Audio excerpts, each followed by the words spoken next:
ဒီမြင်ကကောင်မင်းလက်ထဲမှာဘာမှမရှိရင်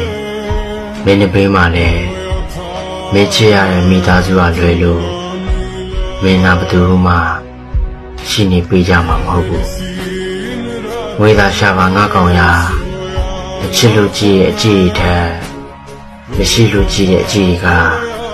ပိုပြီးနာကျင်ရတယ်ကွာငွေသာမရှိနေရင်လူချင်းတော့ခွဲခြားဆက်ဆံကြတာငွေရှိတဲ့သူနဲ့မရှိတဲ့သူမာချင်းတူနေတော့မှ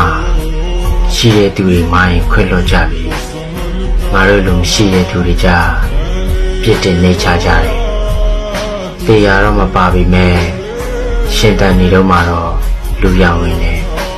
လူချင်းတူခင်ပိုများပါတယ်အဲဒါကြောင့်ငွေသာရှာပါငါကောင်ရ